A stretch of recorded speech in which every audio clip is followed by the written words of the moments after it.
핵심은 이겁니다. 왕을 세워주었다. 그럼에도 불구하고 왕과 이스라엘 백성들은 여호와를 잘 섬겨라는 것입니다. 그러면은 너희들이 요구했던 왕을 섬겨도 괜찮다. 그는 왕이 있어도 괜찮다는. 이 핵심은 뭡니까? 왕을 주지만은 왕에게 주지만 그래도 왕과 이스라엘은 충심으로 신실하게 여호와를 섬겨라. 그러면은 왕이 괜찮다. 왕이 있어도 괜찮겠다는 거. 그리고 핵심은 왕을 세웠느냐 안 세웠나보다도 왕이 있어도 왕이 없어도 똑같이 여호와를 섬기기만 한다면 왕이 있어도 사람 왕이 있어도 괜찮다 이겁니다. 자 15절 너희가 만일 여호와의 목소리를 듣지 아니하고 여호와의 명령을 거역하면 여호와의 손이 너희의 조상들을 치신 것까지 너희를 치실 것이라. 자 왜냐하면은 사람 왕을 세워놓으면은 이 사람 왕이 잘못하면은 여호와를 섬기지 못하게 되는 것입니다. 그게 하나님이 걱정이라는 겁니다. 사실은 예를 들어서 쉽게 말하면 제도적으로 시스템적으로 왕을 세워주는 거 그거 하나님의 입장에서 아무런 거리낌이 없는 거다. 괜찮아요. 왕 세워놔도 괜찮아요. 그럼 문제는 뭐냐면은 사람들이 왕을 세워놓으면은 이 왕이 교만해져 가지고 우리가 앞에 봤지 않습니까? 사무엘이 그 왕의 제도를 다 말하지 않습니까? 왕이 나중에 왕을 세우면 뭐 할 것이냐? 이스라엘 백성들의 그 자녀들을 다 빼앗아 가지고 독재를 할 것이고 가축들을 다 빼앗을까 다 독재를 할 것이다. 그러니까 왕을 세워서 하나님을 잘 섬긴다면은 문제가 없고 왕을 세운다면은 왕을 세워서 하나님을 잘못 섬긴다면은 왕과 그 이스라엘 백성들을 다 징계하겠다는 겁니다. 그러면은 왕을 세우면은 무슨 부작용이 있을까 하나님께서 걱정하는 게 뭐냐면은 왕을 세우려면은 하나님을 섬기는데 도움이 안 될 것이라는 것입니다. 물론 도움이 되는 왕도 많죠. 그래서 실제적으로 남유다의 백성들을 보면은 그 왕들이 타락해가지고 백성들도 타락하고 하나님 섬기는데 얼마나 방해가 많았습니까? 하나님이 지금 그걸 걱정하는 겁니다. 그러니까 히스기야 왕 때, 다윗 왕 때, 요시야 왕 때 이 왕들은 하나님을 잘 섬겼지 않습니까? 그때는 하나님이 걱정을 안 해요. 그런데 다른 왕들 얼마나 하나님을 잘못 섬겼습니까? 그러니까 하나님을 잘못 섬기는데 주도 가장 중요한 원인이 왕 때문이라는 겁니다. 그래서 우리가 쉽게 말하면 왕을 주긴 주는데 이 왕이 걱정이 되는 거예요. 이 왕이 잘하면은 이 왕을 통해서 이스라엘 백성들이 하나님을 잘 섬기면 아무 문제가 없는데 이 왕이 자기 권력과 교만과 자만하고 자기 것을 취하면서 왕이 잘못해서 이스라엘 백성들도 하나님을 섬기는데 장애가 될 것이다. 방해가 될 것이란 것을 하나님이 아시니까 이런 말씀을 하는 겁니다. 그래서 만일 너희들이 여호와를 섬기면 심판하지 않는다. 그런데 여호와를 섬기지 않는다면 왕과 백성들을 다 심판할 것이라는. 그래서 왕을 주면서 지금 사무엘 선지자가 너희들이 원했던 왕을 하나님께서 마지 못해 주시지만 그럼에도 불구하고 이스라엘 너희들이 여호와만 잘 섬긴다면 이 왕을 준 것도 괜찮다라는 거예요. 그 핵심은 뭡니까? 하나님을 섬기는 것인 것입니다. 핵심은 그걸 지금 강조하는 것이죠. 자, 다시 16절 보겠습니다. 너희는 이제 가만히 있어서, 자, 또 가만히 있어서라는 말이 나옵니다. 아까는 뭡니까? 하나님께서 과거에 행했던 일 두 가지를 알려드릴 테니까 가만히 있어서 그 말을 잘 들으라. 너희의 생각으로 해석하지 말고 너희가 이것저것 보태거나 빼지 말고 하나님께서 하신 일을 그대로 받아들여라. 과거에 했던 일이죠. 자, 이번에 16절에 또 이제 가만히 있어서라고 합니다. 이번에는 뭐냐면 곧 여호와께서 행하실 징조를 보게 될 텐데 가만히 서서 그 징조를 있는 그대로 보라. 그 징조의 의미가 무엇인가라고 얘기하는 겁니다. 자, 17절 오늘은 밀 베는 때가 아니냐. 자, 이 이스라엘에서 밀 베는 때는 5월 내지 6월 달입니다. 이때 이제 맥추 감사절이 있죠. 6월 초에 그죠. 첫 번째 곡식을 거둘 때. 그게 우리가 맥추절이라고 말하고 오순절 77절이라고 말해요. 같은 그때가 이제 밀 베는 때에서 밀을 베서 첫 번째 곡식을 감사되는, 그러니까 상반기 감사절이 맥추절 아닙니까? 그죠? 하반기 감사절이 우리말하면 추수감사절이고 그게 이제 장막절 또는 초막절 또는 수장절, 바로 그때를 말하는 겁니다. 하반기가 아니고 상반기 5 내지 6월 달입니다. 이때는 뭐냐? 건기입니다. 건기. 비가 안 내리는 기예요. 우기가 아니고 건기입니다. 자, 오늘은 밀 베는 때가 아니냐, 건기가 아니냐 이 말이죠. 내가 여호와께 아뢰리니 여호와께서 우레와 비를 보내사 너희가 왕을 구한 일 곧 여호와의 목전에서 범한 죄악이 큼을 너희에게 밝히 알게 하시리라. 무슨 말인가 하면 너희들이 왕을 구했던 것이 하나님께서 얼마나 잘못된 일인가를 하나님께서 징조를 보여서 말해주겠다라는 겁니다. 그래서 지금 건기 때에 하늘에서 비가 내린다면은 건기 때 비는 내리지 않는데 그럼에도 불구하고 건기 때 비가 내린다면 이건 하나님께서 하신 일이 아니냐. 이때 비가 내린다면은 너희들이 왕을 구했던 것이 잘못된 것이라는 하나님께서 표시를 해주는 것이다. 그 말이는 겁니다. 요거 가만히 있으라는 거, 가만히 서서 들어보라는 겁니다. 잘 보라는 겁니다. 자, 17, 18절. 이에 사무엘이 여호와께 아뢰매 여호와께서 그날에 우레와 비를 보내시니 모든 백성이 여호와와 사무엘을 크게 두려워하니. 건기 때 정말 비가 오는 거예요. 이건 무슨 표시? 너희들이 하나님을 제끼고 사람 왕을 구해서 하나님의 통치 대신에 사람의 통치를 받겠다고 했던 것, 이것이 얼마나 하나님께서 싫어하시는 일인가를 이제 알겠지. 징조를 보여주는 겁니다. 왜? 사무엘이 아무리 말을 해도 이렇게 생각할 수 있다면 그건 뭐 사무엘이 선지자 말이지 뭐. 우리는 하나님의 말씀을 직접 듣고 싶다. 이런 사람들이 있을 수도 있잖아요. 그러면 하나님께서 이 건기 때에 비를 내려주셔가지고 너희들이 하나님을 제끼고 사람 왕을 구한 것이 얼마나 잘못된 일인가를 이제 직접 보여주는 것입니다. 그러면서 뭐라고 말합니까? 그럼에도 불구하고 너희들이 왕을 구했지만 여호와만 잘 섬긴다면 왕을 구한 것도 괜찮다라는 겁니다. 여호와만 잘 섬긴다면. 그러면 왜 걱정을 하냐? 똑같은 말 다시 반복하는데 이 왕이 여호와를 잘 섬기는데 방해가 될 존재라는 겁니다. 사람이 왕이 되면 교만해지고 거만해지고 자기 권력을 취하다 보면 하나님을 섬기는 대신에 자기가 신이 되어가지고 백성들을 마음대로 할 것.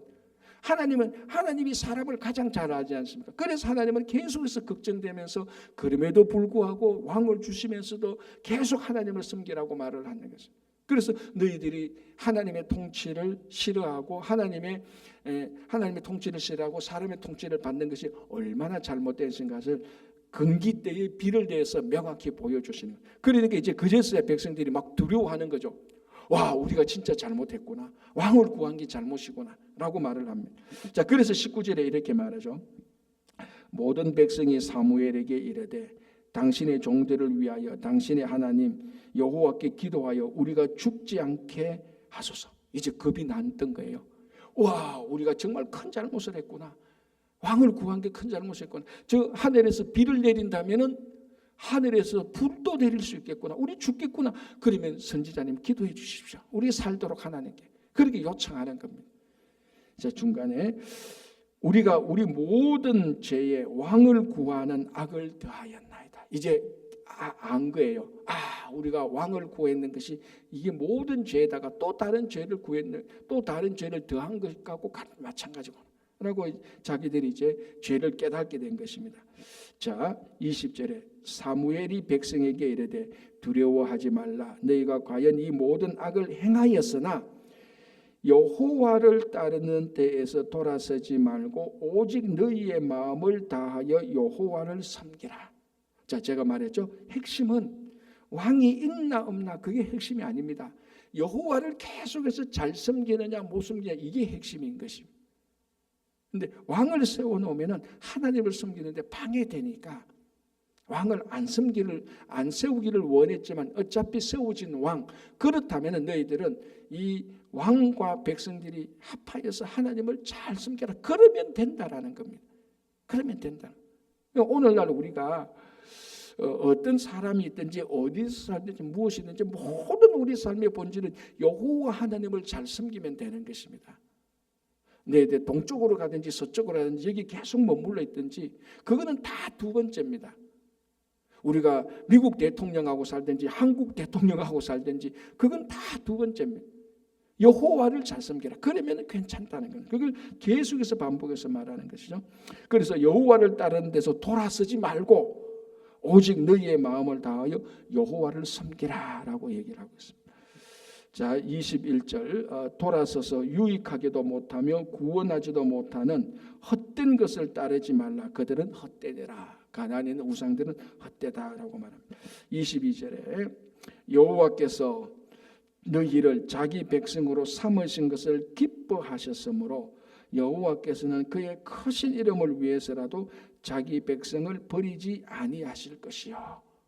자, 이런 백성이라도 하나님께서는 이스라엘 백성들을 기뻐하신다는 겁니다. 그리고 버리지 않겠다는 겁니다. 자, 이게 우리가 부모 자식하고 똑같지 않습니까? 자식이 말 안 듣고 뭐라 해도 부모는 자식이 기쁜 거예요. 그리고 버리지 않습니다. 그렇죠? 그걸 지금 얘기하는 겁니다. 자, 23절에 나는 너희를 위하여 기도하기를 쉬는 죄를 여호와 앞에 결단코 범하지 아니하고. 자, 이게 이제 기도에 관하여서 우리가 꼭 생각해 봐야 되는 것 아닙니까? 여호와께 기도하는 것을 멈추는 것을 하나님께 범죄라고 사무엘은 생각했습니다. 자, 이것이 이제 우리가 예수 그리스도를 믿고 성도로 또는 하나님의 자녀로 살아갈 때, 그리고 세상 사람들이 살아갈 때하고 비교해 보면 우리 성도는 세상 사람들이 죄가 아닌 것을 우리는 죄라고 생각합니다. 예를 들자면 하나님께 불순종하는 것, 우리는 죄죠. 가장 근본적인 죄입니다. 그런데 세상 사람들은 그거를 죄라고 생각하지 않습니다. 그죠? 세상 사람들이 말하는 죄는 행동으로 악을 저질러야 죄입니다. 마음으로 무슨 생각을 해도 세상 사람들은 그게 죄가 아닙니다. 아직도 어떤 법에도 마음으로 무슨 생각을 했는데 징역 5년, 뭐 벌금 얼마 이렇게 때리는 이런 법은 유사 이래로 한 번도 없었습니다. 마음으로 저지르는 죄가 그것이 죄라고 말한 세상에 어떤 법도 없단 말이죠. 그런데 성도의 죄는 뭡니까?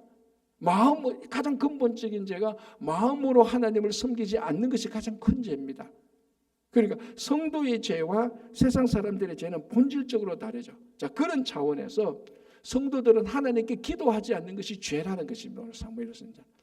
엄청난 우리들한테 도전이죠. 세상 사람들은 기도 안 하는 것이 죄가 아닙니다. 전혀 죄가 아니죠. 그러나 우리 성도들에게는 그것이 사무엘 선지자의 말에 하면 큰 죄다. 뭐라고 합니까? 기도하기를 쉬는 죄를 여호와 앞에 결단코 범하지 아니하고. 그러니까 이스라엘 백성들을 위해서 선지자가 계속해서 기도하겠다. 기도를 멈추는 것은 하나님 앞에 범죄다라는 것입니다. 그러니까 사람들이 이런 우리 성도들이 이렇게 말하죠. 막 나쁜 말을 하고 나쁜 행실을 하고 하는 것은 굉장히 큰 죄라고 생각합니다. 성도가 어떻게 그렇게 할 수 있느냐 말이지. 성도가 어떻게 그런 말을 할 수 있느냐 말이지. 막 여기에 대해서 막 화를 되게 냅니다. 그러면서도 기도 안 하는 것은 아무런 죄라고 생각 안 합니다. 뭐 기도하면 좋지요. 그런데 뭐 기도 바빠서 안 해도 되지요. 그러면서 이 사람은 다른 사람들이 하는 일에 대해서는 약간만 말 한마디만 이상해도 그거 가지고 막 한 달, 두 달 계속해서 저 사람 나쁜 사람이야, 악한 사람이야. 어떻게 성도가 그런 말을 할 수 있어? 막 그렇게 공격하면서 정작 자기는 기도를 한 번도 안 했다 칩시다. 그러면 자기가 다른 사람의 말 잘못한 것을 그렇게 공격하고 범죄라고 말을 해놓고 자기가 기도 안 하는 것은 하나님께서 보실 때는 그거 똑같은 범죄를 저지르고 있다는 것입니다. 그래서 이런 사무엘 선지자가 기도하기를 쉬는 죄를 범하지 않겠다는 말은 우리 모든 성도들에게 큰 도전이 되는 겁니다. 그래서 우리가 매일 기도하는 것, 뭐 기도한다고 해서 매일 때마다 교회 와서 이렇게 손잡고 그런 기도가 아니고 걸어가면서도 기도하고 운전하면서도 기도하고 짧게라도 그러니까 우리가 뭐 하루에 3번 기도하자라고 해서 지금 뭐 카톡에 들어오신 분들도 있고 그걸 하루에 3번 놓칠 때도 있습니다. 그럼에도 불구하고 놓치면 놓치는데 또 그 다음 시간에 기도하면 되고 계속해서 기도하는 것이죠. 그래서 이 사무엘 선지자가 오늘 우리들에게 큰 도전을 주는 것, 기도하는 것을 쉬는 죄를 이제 우리는 더 이상 저지르지 않도록 하자라는 새로운 결단이 있는 시간이 되었으면 좋겠습니다. 자, 마지막 24절 25절 너희는 여호와께서 너희를 위하여 행하신 그 큰 일을 생각하여 오직 그를 경외하며 너희의 마음을 진실히 섬기라. 만일 너희가 여전히 악을 행하면 너희와 너희의 왕이 다 멸망하리라. 자, 이제는 왕이 포함되는 겁니다. 너희와 너희 왕이 악을 행하면, 여기서 악은 뭐 실제적인 악이지만 가장 큰 악은 뭡니까? 기도하지 않고 가장 큰 악은 여호와를 섬기지 않는 것. 그거 하면 너희들은 다 멸망하리라는 거예요. 이 표현이 뭔가 하면은 에덴 동산에서 저 선악을 알게 하는 열매를 먹는 날에는 반드시 죽으리라고 했습니다. 그 표현의 방식이에요. 너희들이 선악을 알게 하는 열매를 먹는 날에는 반드시 죽으리라. 이 표현 방식으로 이렇게 말합니다. 너희가 여전히 악을 행하면 너희와 너희 왕은 반드시 죽으리라는 것입니다. 여기에는 혹시나 안 죽을 수도 있겠지라는 그런 일말의 의심의 여지도 필요 없는 겁니다. 반드시 죽게 된다는. 너희가 여전히 악을 행하면 반드시 죽게 될 것이다. 그래서 우리가 거기에 하나님의 이 반드시 죽게 될 것이다, 이 말에 대해서는 일말의 의심의 여지가 없어야 됩니다. 그래서 그 말을 그대로 우리 삶의 기준으로 삼고 우리가 끊임없이 하나님의 일에, 선한 일에 나가는 그런 성도들이 되시기를 간절히 바랍니다. 기도하겠습니다. 하나님 아버지 감사합니다. 오늘 사무엘 선지자의 고별 설교를 들으면서 우리들이 아버지 이 말씀을 듣고 우리가 어디에서 무엇을 하든지 어떤 일을 하든지 우리의 가장 본질은 여호와를 잘 섬기는 것을 알고, 주님, 우리가 하나님을 끝까지 섬기는 일에 게으름 피우지 않고 하나님 섬기는 일을 기뻐하면서 나아갈 수 있도록 도와주시옵소서. 특별히 말씀을 듣고 섬길 때에 가만히 서서 듣는 태도, 즉 우리의 생각과 우리의 가치와 우리의 경험과 우리의 고집과 우리 주장으로 말씀을 이리저리 재단하는 것이 아니라 그 말씀을 그대로 받아들여서 그 말씀이 우리의 모난 것, 악한 것들을 다 하나님 보시기에 합당하게 다듬을 수 있도록 인도하여 주시옵소서. 전 세계의 모든 전쟁을 멈추게 하시고 평화가 속히 정착되게 하시고 우리 충구교회를 살펴주시사 아버지 하나님, 가장 어린 아이들로부터 어른에 이르기까지 모든 기도를 들어주시고 응답하여 주시고 가정을 살펴주시고 일터도 함께하여 주시옵소서. 주님, 오늘도 이곳에서 하나님께 올려드리는 모든 기도를 다 들어주실 줄 믿으며 감사하며 예수님의 이름으로 기도하옵나이다. 아멘.